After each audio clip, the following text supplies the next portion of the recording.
I think it's time to start. So, any question from this time?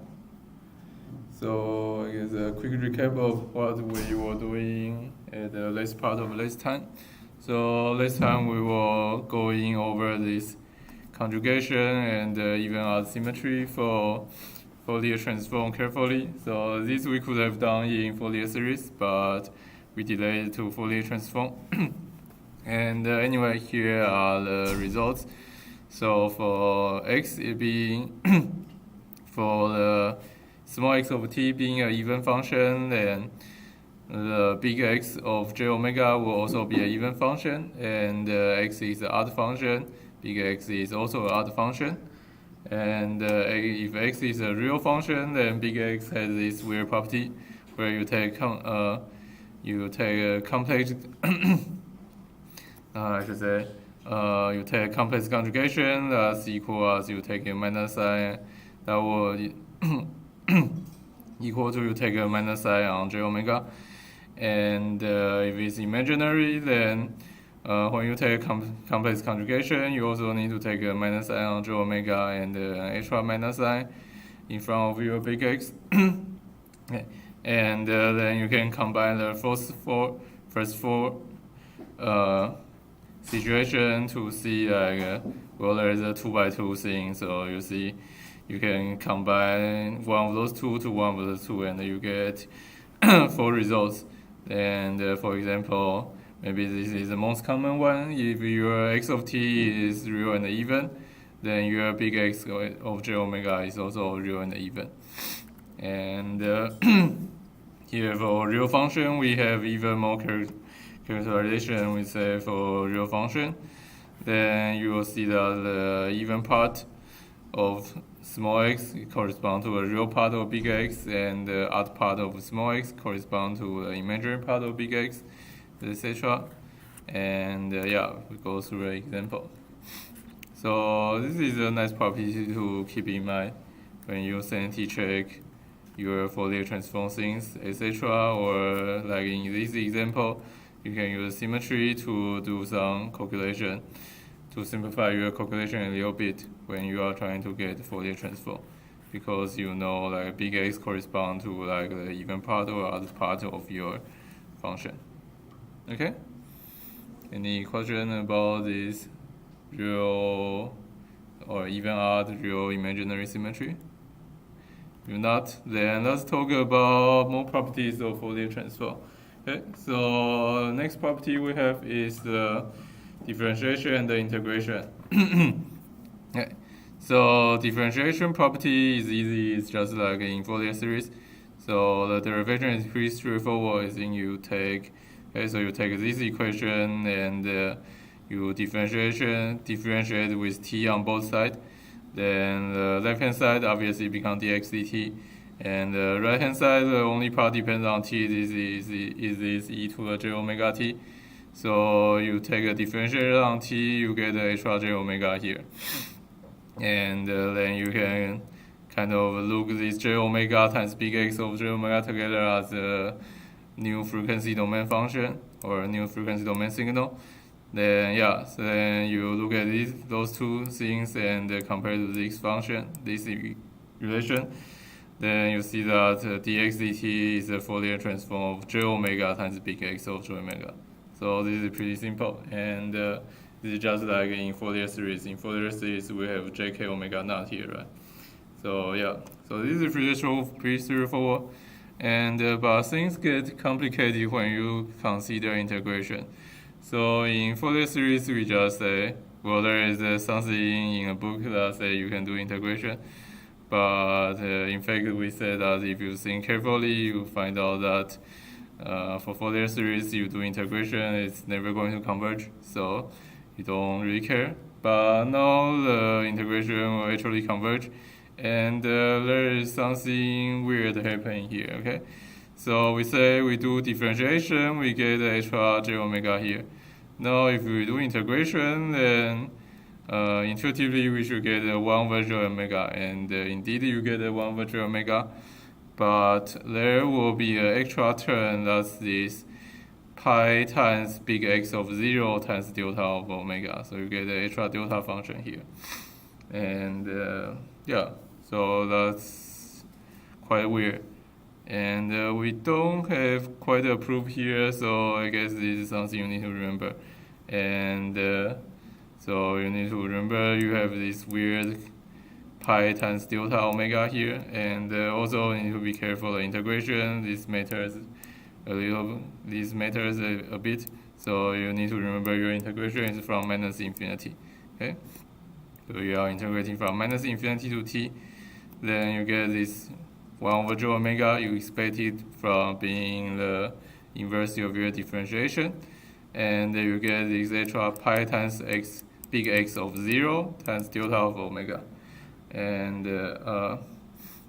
so as we say, we don't quite have a derivation, but it will be a little clearer if we see this example. Okay, so this example is a little circular logic, because this is what actually people use to derive the previous equation, but here we just set this as an example to let you see how this relation works. Okay, so yeah, so we need to start with some function and integrate it and get this extra delta term. And the function we started with is delta function. Okay, your delta function we like it quite a bit. So it's impulse at 0. So maybe we draw pictures here will be good. So delta function. But now we should be pretty clear what they look like. It's impulse at t equal to 0. Okay. And okay, so it's going to coincide with the x here. So it's a little annoying. X is here, but this is g of t. Okay, it's a delta function. And we've seen before, or you can do the calculation pretty easily, that you take a Fourier transform of delta function, it becomes a constant function. And yeah, because you will pick out the 0 of e to the j omega t, and that's just 1. Okay, so its Fourier transform is 1, that's easy. And okay, so this is a function we start with.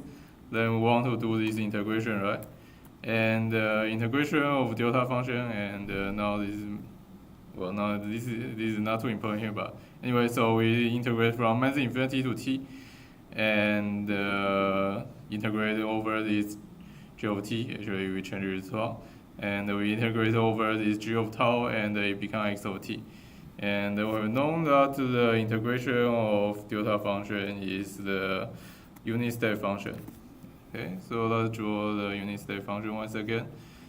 So x of t look like this, x of t, and it's unit step. So it's 0 when t is less than 0, because you are integrating over this nothing part. And when your t cross over this tau equal to 0, or t equal to 0, then you are integrating over this unit impulse, so you get the extra 1. So you get a unit step function.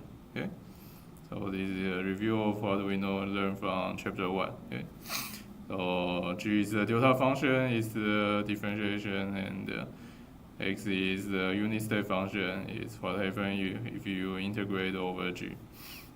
Okay, so nothing happened yet, and then now we do our property. Okay. Now we want to take the Fourier transform of x of t, which is this unit step function. You look at this, okay? And well, then now we take our formula. We say that's just true here. So we'll get 1/j omega and x of j omega, but now those small x and the big x, we are actually using g, because our actual x is the integrated thing. So it's a little confusing, but you see everything is g and g and g. Okay, and you plug in that, then you see the Fourier transform of this thing, which is the integrated function, is, well, it's just we plug in those with x swap to g. So big G of j omega over j omega, and pi g of 0 delta of omega. Okay, and well, then we write it in next page, but then we can swap in the things we know, right? So big G of j omega is obviously 1 here. So we get a 1 over j omega term. And then you have extra term plus big G of 0, which is 1, right? Because G of j omega is 1 everywhere, and when 0 is also 1. Okay. But we can also get some intuition here. So what does this G of 0 term mean here? Right?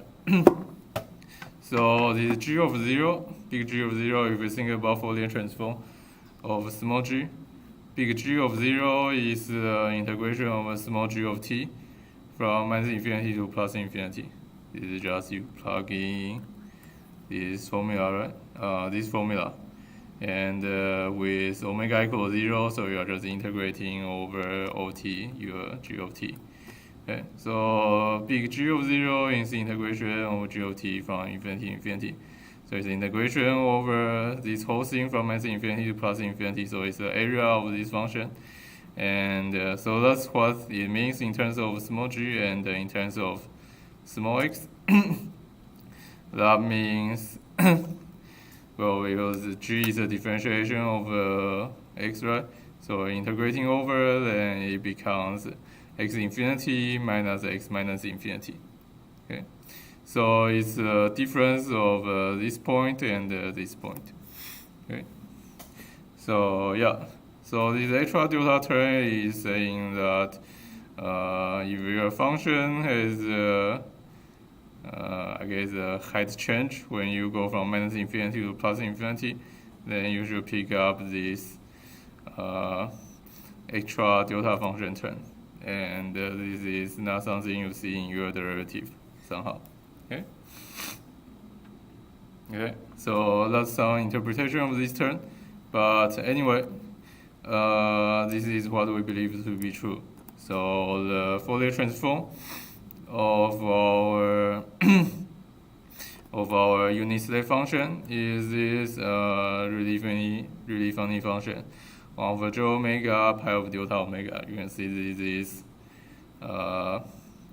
very singular at omega around 0, because you have 1 over omega divergence from here and extra delta of omega divergence here. But anyway, this is what we believe. There are ways to justify it from some complex analysis, which we will not skip here, but we believe this is true. So this is the Fourier transform of the unit step function. Okay, 1 over j omega plus pi delta of omega, and but we can do some sanity check to make sure that to see that these actually make some sense, right?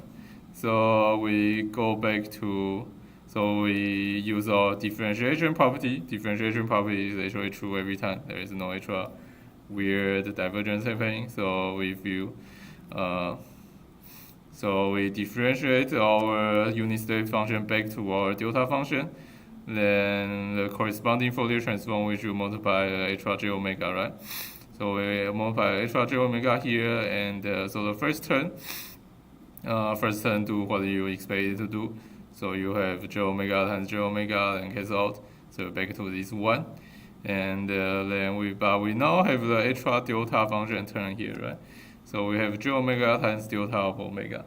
And this better go away because it was not here when we start with this g of j omega was 1. Okay? And it does go away because now we remember the shifting property of delta function. So you have omega times delta of omega. Then delta function is 0 for everywhere and infinity at 0, right? But remember, it's kind of defined like when you integrating over this thing, we'll pick out the previous function and the omega equals 0, and omega equal to 0 obviously is 0. So yeah, so this part by the shifting property equal to delta omega times omega I at omega equals 0. So that's 0. Okay. So yeah, so we see that adding this extra delta function term is actually okay. Even if this is g of omega is non-zero, then you always got this extra omega here, and that should give you this delta times delta of omega equals 0. And as long as your g of omega is g of 0 is finite, as long as your g of 0 is finite. So you see that this kind of makes sense, because when you multiply this extra j omega, you get back to your 1. But so the confusing part is why you have this factor pi here. Like why is this pi not like 2 pi or like 1 over pi over 2, etc. And that actually depends on our convention in our Fourier transform, and once again, that's something you need to learn in more advanced complex analysis. Okay. And any questions so far for the explanation of this integration property? If not, then let's see an example. Okay. So we want to do similar thing, and so our x of t, look at this. And so it's a weird function, so it's a triangle-like function.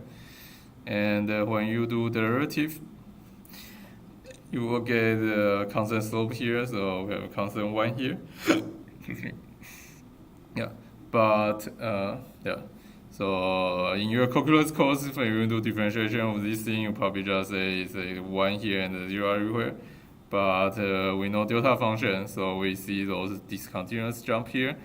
We actually think those discontinuous jump means that when you do derivative, you get delta function at those discontinuity. Remember, this is what we say in chapter 1. Okay? So the kind of every function is continuous, because you always connect them with those delta function. But anyway, so this is the derivative of this function.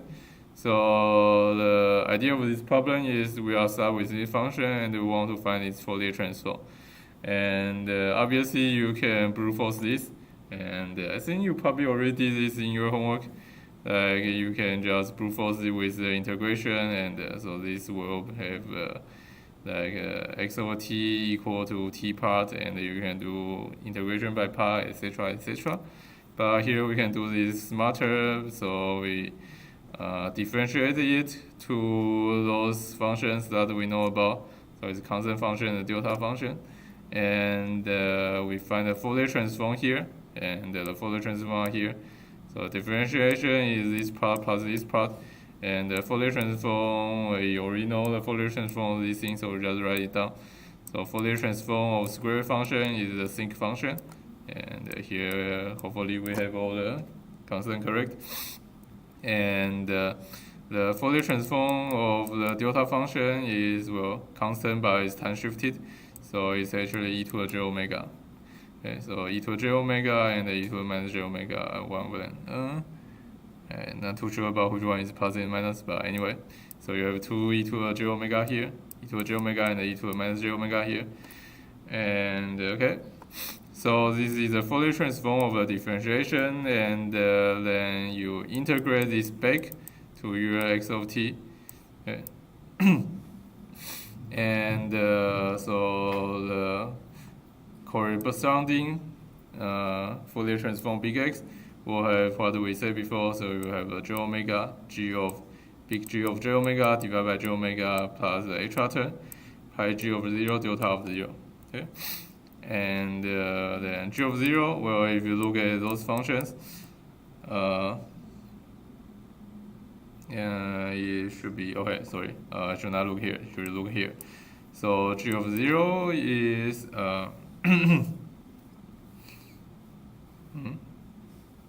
is 0, oh, wait, oh yeah.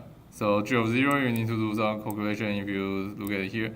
So you have sine 0 over sine omega over omega actually equal 1, so you have 2 here, but you have the minus 1, so you have 2 minus 2 here, so g of 0 is 0.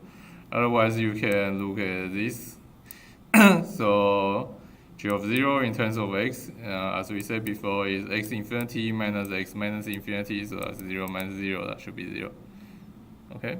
So anyway, g of 0 is 0, so you don't get this HR delta function term, and so you know the Fourier transform your x of j omega is just those things divided by j omega, so it's pretty easy. So j omega times omega become omega square and minus j omega, and you can simplify this a little bit because you see this is basically e to the j omega plus e to the minus j omega, so they become cosine, etc.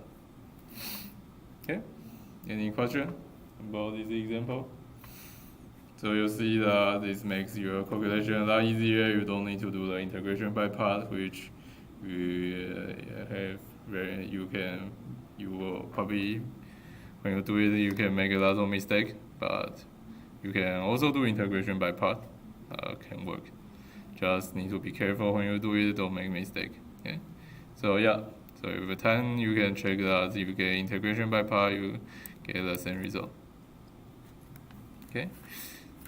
Okay, the next property, so time the frequency scaling. So well, this is quite a nice form, and it's simple to derive. So anyway, so we consider we do a time scaling in our signal. Okay, so x of t become x of at.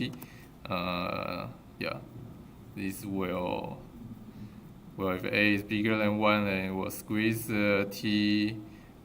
squeeze the function by a factor of a, etc. So this will stretch or squeeze your function depend on the value of a. Anyway, so you change your x of t to x of at, then you want to see what the corresponding frequency domain signal look like. And okay, and what we do is we plug in the formula brute-forcely. So we have x of at, then we use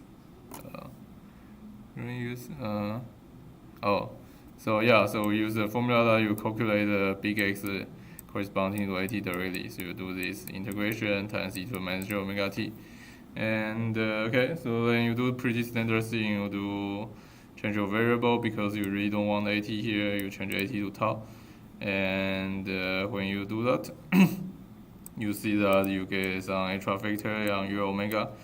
So because basically t become tau divided by a. Okay, and that divided by a will combine with your omega, so your omega become 1 over a here. And also you get 1 over a from your t here. And there is a little tricky point here is that when you change your dt to d tau divided by a, and you can also change the limit of the integration, right?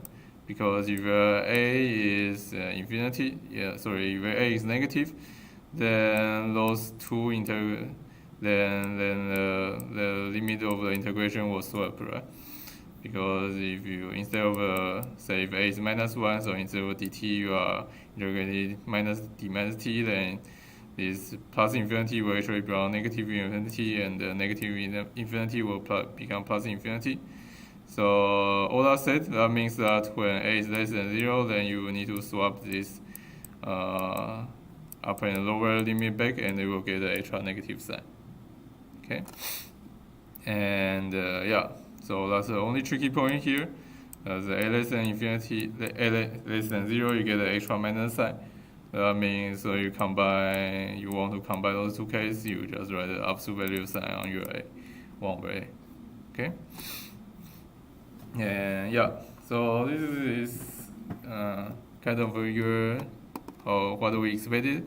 So we're seeing this in previous examples, although haven't seen general form.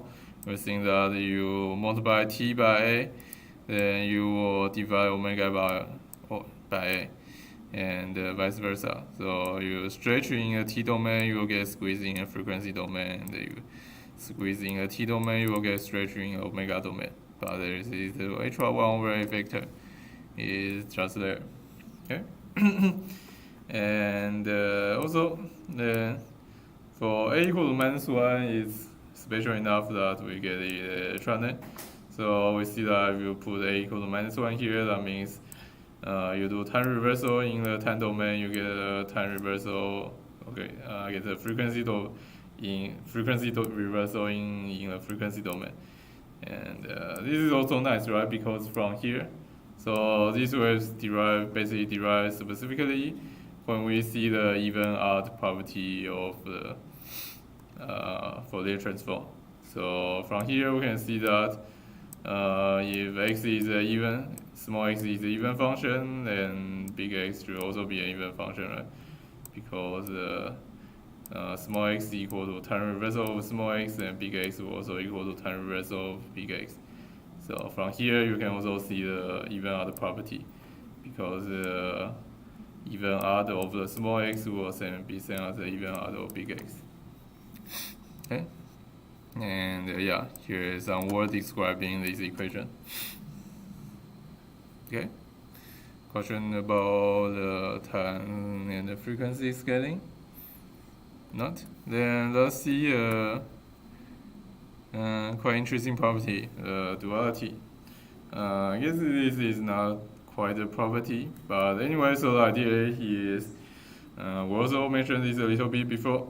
So as an example, we're seeing that if we Fourier transform a square function, then it becomes a sinc function. And if we Fourier transform a sinc function, it becomes a square wave function like this, right? So Fourier transform of square wave becomes sinc, Fourier transform of sinc becomes square wave. So we can also see if we swap those two, then we can also swap those two and they will stay pairs, right? And so this back and forth between sinc and the square wave function, this is actually a general property. And you can kind of see here it's just because those two equations are very similar. So yeah, so we just swap big X and a small x here, so those two are basically the same, except you need to deal with this extra 1/2 pi factor and this extra, and where there is a minus sign here. Okay. Okay, and before we go to the derivation of the full property, let's see another example where we can swap the time domain, the frequency domain, and they still get a pair. Okay, so this is another example that we calculated before. This is where we do the even and the odd property to get the Fourier transform. So we will have this two-sided exponential decay, and the Fourier transform is this 2 over 1 plus omega squared.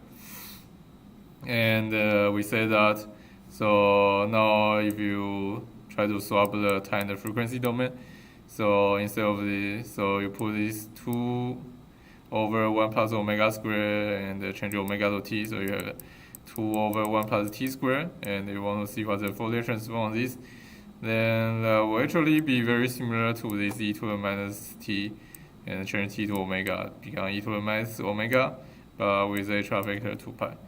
And the proof is pretty simple. So remember we have a Fourier transform formula here, and let's see which one to start. Okay, we start with this one. So e to the minus absolute value of t equal to all those things. So this is integration, and then we kind of want to become this formula. And so first thing we do is we change t to minus t. So we get a minus sign here. Okay, so t to minus t, and on both sides, then you get a minus sign on the t here. And because we pick a nice function, so this is an even function in t. So t to minus t doesn't do anything to this absolute value of t. So this side stays the same. And also we change our 2 pi here. Okay, so that's too easy, so we didn't write down. Okay. Yeah, so t to minus t and swap 2 pi here, and then basically we are done. Then we can swap t and omega, because both of them are kind of dummy variable. You can just swap their label, right? So t become omega and omega become t here, and this omega t is still omega t, and d omega become dt. And now you see that this is like equation in this form, right? So if you read this in this equation, then you see x of t equal to 2 over 1 plus t squared. And your big X of j omega will be this 2 pi e to the minus j omega. Okay. So yeah. So your big X equal to, your small x equal to any Fourier transform, or I guess the inverse Fourier transform of any big X. Then you can kind of see, you can always do the similar thing. You change t to minus t and swap t and omega, then you will get a function in this form, and you will actually get the Fourier transform of your big X of t. Okay, so I guess yeah. If you summarize that, then it's here. This means that if you have some x of t, its Fourier transform is big X of j omega, and then you can swap things around. So you pull this big X of j omega to become big X of jt on your time domain, and the corresponding frequency domain function will be 2 pi times x of minus omega. And okay, so I think this is a little confusing because you have j here because of our choice of notation, but you can basically ignore the j and you think this is a function omega, then you swap omega to t, and think of this as a function in time domain, and then this will be the same function, but you swap every t to minus omega. Okay, so this thing is this x of jt is this x of j omega. This big X of jt is this big X of j omega, where you swap every omega to t. And this x of minus omega is this x of t, where you swap every x to minus omega. And this is basically what we like to remember as a duality property. And obviously you can divide 2 pi by both sides, but basically the same function. And we can go through the derivation. So the derivation, as I say, is basically the same thing, right? Same thing as here. So you have x of t, you start with this equation, and okay, so we are actually given, okay, we are doing our order, but anyway, so we move 2 pi here, doesn't really do anything, and then we swap t and omega. Okay, so t become omega, omega become t, and omega t is still omega t. And then we just swap. Okay, so ordering is different, but and then we change omega to minus omega. Okay, so omega to minus omega, and it's minus omega to minus omega. And we see that, then we compare this equation to this equation. Then now this big X of j omega is this 2 pi x of minus omega. So the frequency domain becomes this thing, and the time domain is this x of jt. Okay? So that's pretty nice. We get one Fourier transform pair, then we automatically get another Fourier transform pair like before, right? So if we know square wave in x domain give you thing in time domain, then we can automatically get switch those two. Then we know then we also know that thing in a time domain will get a square wave in frequency domain. And similarly here we see this double exponent, this two-side exponential in a time domain is this 1 over omega squared decay in a frequency domain. And we can swap around, so we have this 1 over t squared. So maybe I draw this a little bit. Okay. So wait, it's me. Okay, yeah. So this is you have a double exponential decay in the time domain is this 1 over omega squared, so kind of like this. In the frequency domain, then you can swap these two around. And you get this 1 over t squared decay in a time domain will be the Fourier transform pair to this W exponential decay in the frequency domain. And yeah.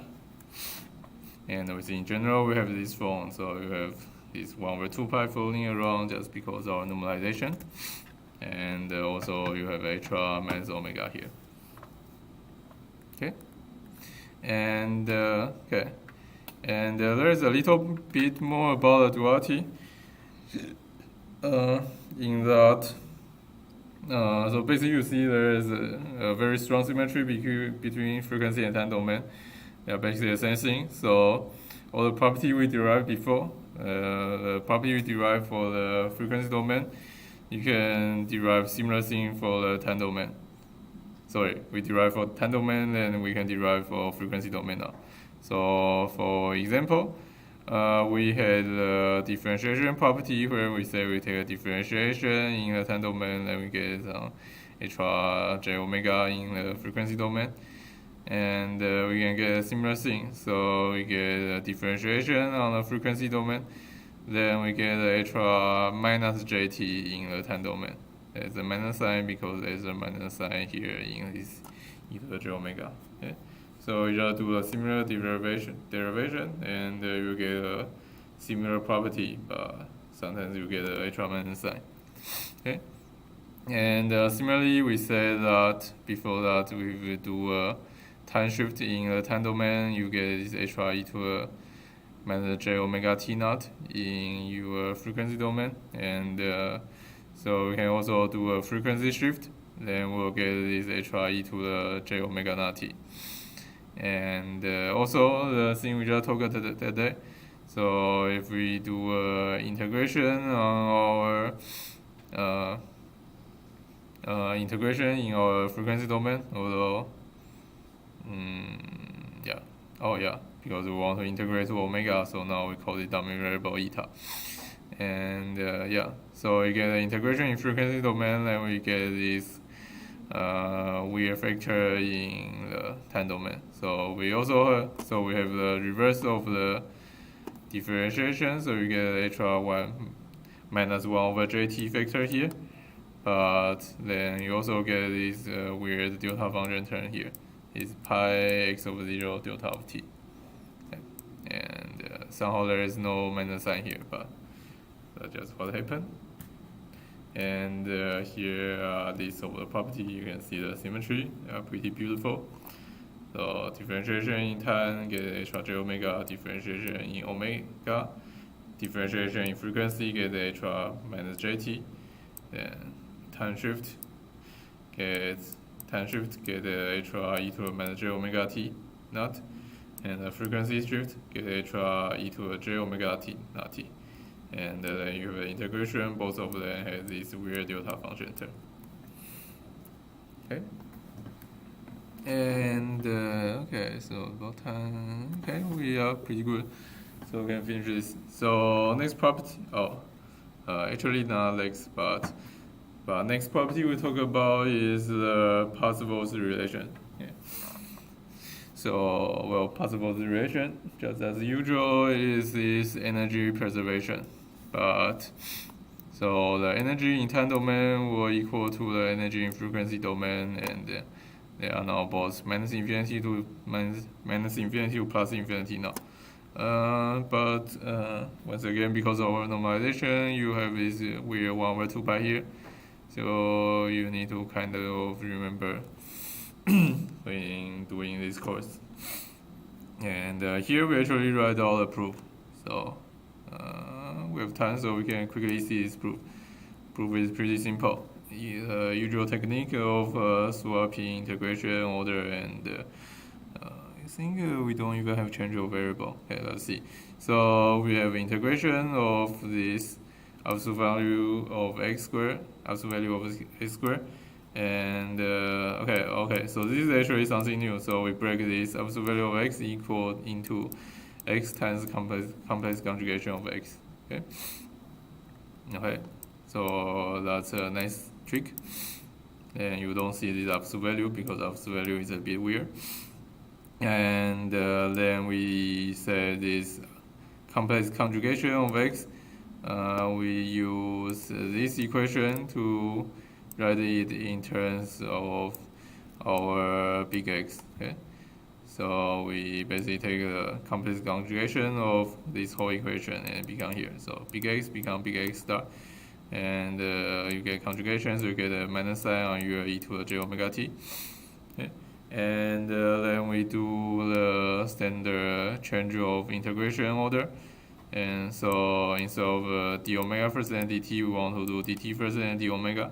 Then we see all the things are dependent on t. That's this x of t and this e to the minus j omega t and nothing else. So only those three terms: xt, e to the minus j omega t, and dt. And then we use another formula, this one. Okay, so we look at this and you see that this integration of t is just x of j omega. So then you have an integration of x of j omega and x star of j omega. Then you use the same logic, see that as absolute value of x of j omega. Okay, so very clean derivation here. Okay. Okay. Any question?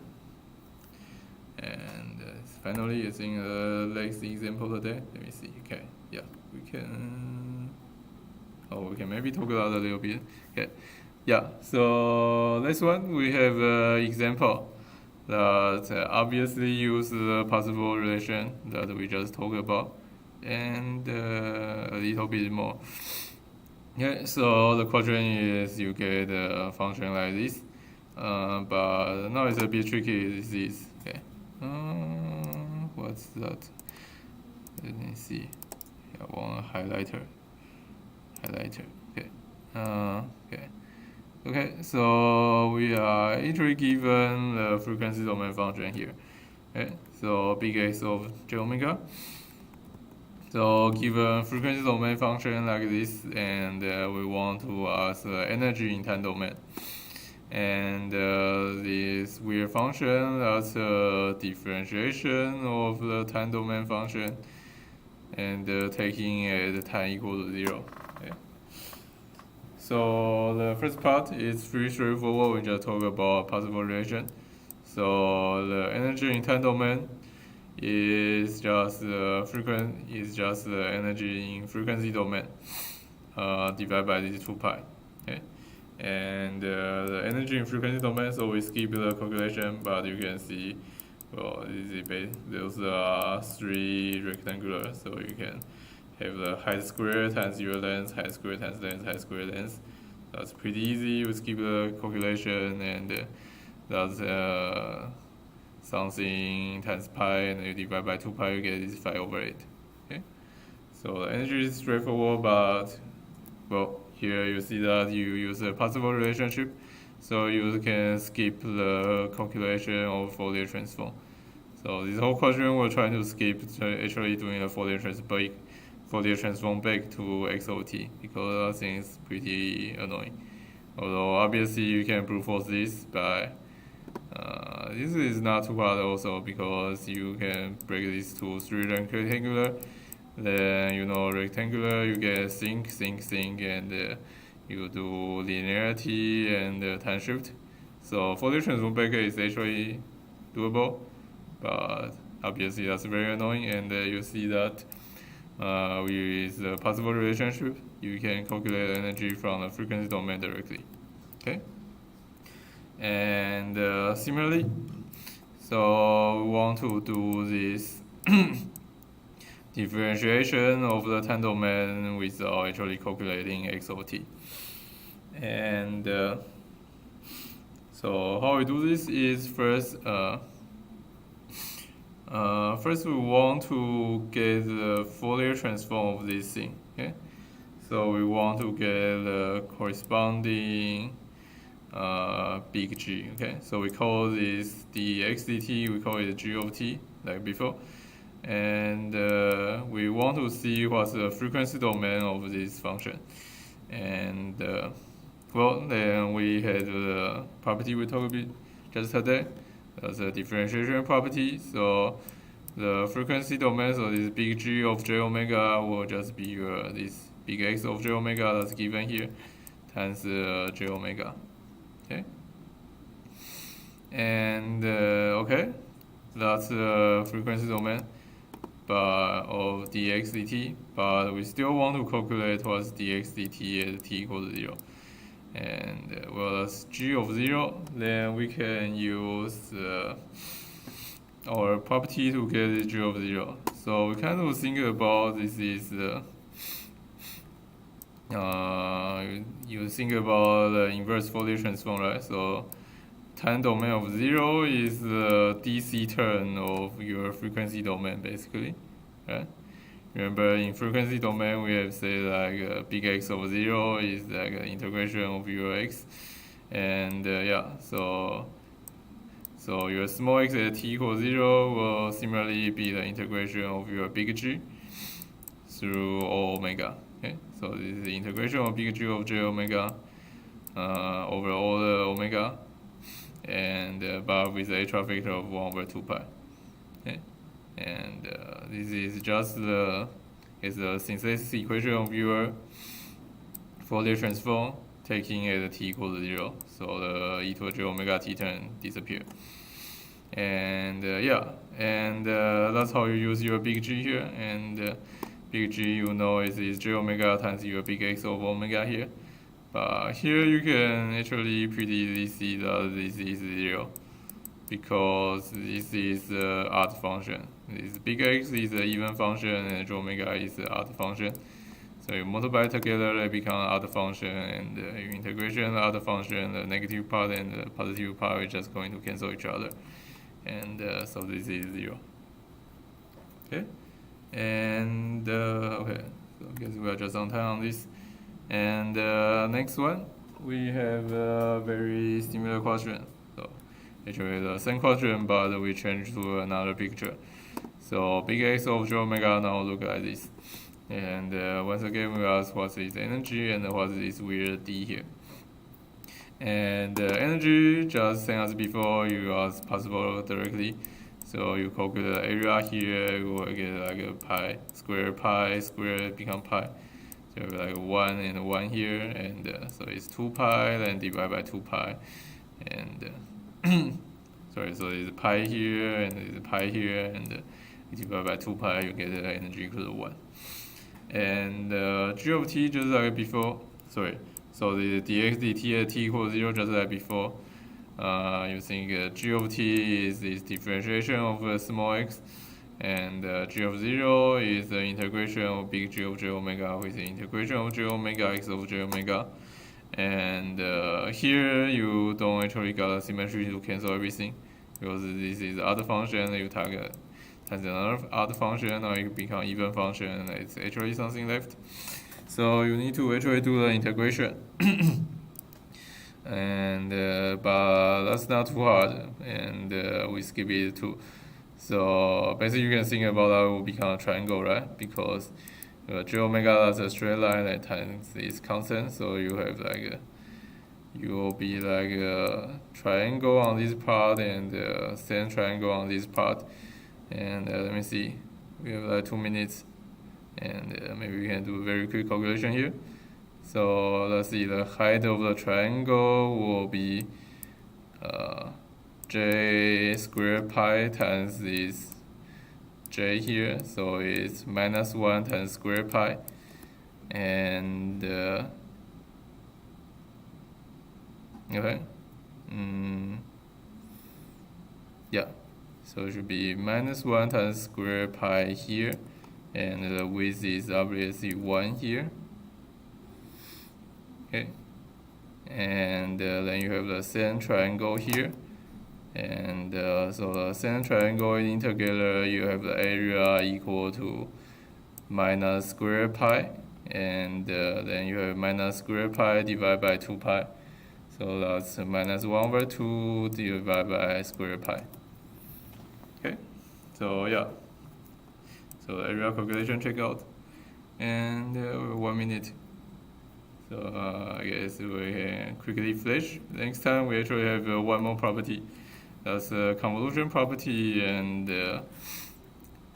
we left it as a last property because it's very interesting. Here it tells us a lot about the LTI system. and we'll see you next time. Okay, any question? Otherwise, I think it's time to stop. Okay, see you on Friday. Friday we'll probably finish chapter 4 and start in chapter 5.